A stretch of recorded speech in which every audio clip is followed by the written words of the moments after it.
Hey guys, Twelve58 here. Hope you're doing well.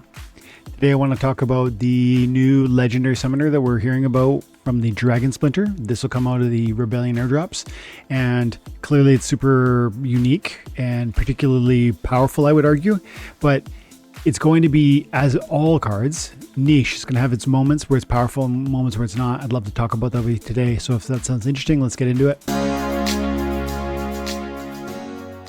The 10 mana legendary dragon debuffs, debilitations, with some pretty interesting abilities. We've got the execute function with the 2 speed. That combo seems pretty powerful to me because, one, the speed allows you to attack, and when you attack, if you actually execute, or if you drive your enemy to within 2 health points of their own death, you'll strike again. And then potentially, if you partner that well with, trample, you could imagine how that could really start to overwhelm your opponent. Faster speed, execute for the double attack, maybe a trample for a triple attack.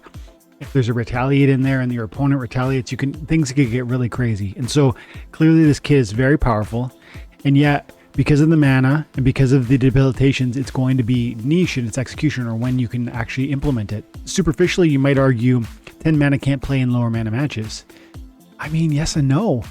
I think even at 20 mana, you can now play a card like this because of the way Weapons Trainer has really changed the game. I think it's more functional at lower mana than some might believe, and it's less functional at higher mana than some might believe, for reasons we'll unpack.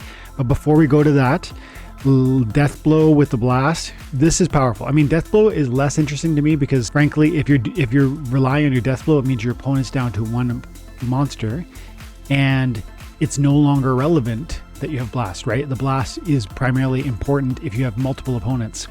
And so it's interestingly, they're almost oppositional or non-synergistic at least. So, but blast is awesome, and 3 units to receive that. Again, 3 units to receive this kit. I would think this is the better kit more of the time, and yet I definitely see reasons to want to do that too. Blast is crazy. Jotun is amazing for a reason, right? And so the abilities are, in my opinion, much greater than the debilitations. But now let's talk about that mana cost, low versus high. Like I said, I think a lot of people will believe that 10 mana cannot work in a low mana match. And certainly I wouldn't want to play it in a 12 mana match, which is as low as they go.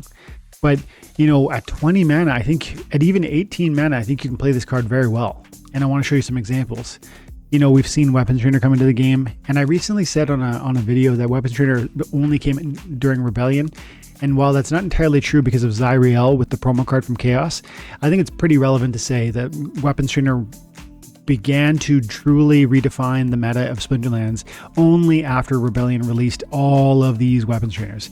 So Zyriel started that trend, but this was not the carry card that Avis or Kulu or Rage or Barracks or Moxiel Rebel are. And so these cards have now, because of Rebellion, taken the firm hold of what the meta is in this game. And so with that in mind, and you start to think through, how could I field a team that would utilize at least 3 slots, that would really be impactful and be able to utilize that dragon? Well, for not much mana, you get Moxiel Rebel and 2 non-attacking monsters. Moxiel Rebel, neutral card, 2 magic damage at the highest levels, weapon train, and you throw in whatever team you like. You got the Pelacor Conjurer, which is an amazing off tank with 2 mana, the Divine Shield, phase, good speed, reflect, all that for practically nothing because it's a Chaos Legion card. And then with the same set of cards, Albahu Forester or Chaos Agent for 1 mana. If you don't have those, Scav a Hireling. I mean, there's so many ways to go. Evelyn Avora, some of them more expensive, but the cheapest way you could look at it would be like Moxiel Rebel 4 mana, Chaos Agent 1 mana, and maybe Krar for another mana.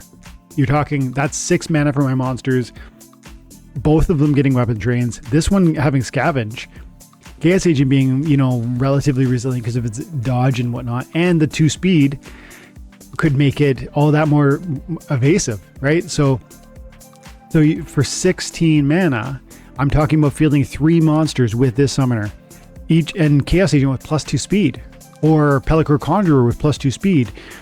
Or if you want to lean into this as the execute, then you probably need more mana.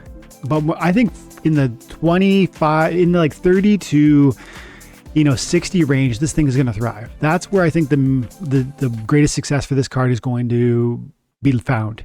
And you might then say, well, why wouldn't you assume with 10 mana, 99 is the best rule set or the mode to play this card in? You need high mana to be able to field a 10 mana summoner. Yes and no. I just showed you that I think within 20 mana, you can really put together a strong team. But interestingly, it will actually, I think, be bad or worse than some of the options out there at the 99 mana match, because this debilitation limits the number of force reduction, reduces your maximum team size by 1, which means that if your opponent has 99 mana, they can field any monster they want, every monster they have, all the best monsters in the game, and still be around 70 mana. That's the best monsters in the game and still be 60, 70 mana. And so if it's a 99 mana match, and if your opponent has every card you have, you should assume that they're going to be able to field the most powerful team full of legendaries, high mana cards that are going to be super impactful. They're not going to leave one of their spots empty. They'll have 6 monsters on that team. But you, with this summoner, will be forced to have 5. Now, that might still be okay in certain scenarios and situations. But what I'm saying is, force reduction has the greatest impact when your opponent could submit a full team of 6, and you are restricted to 5. Force reduction has less impact when the mana constrains your opponent.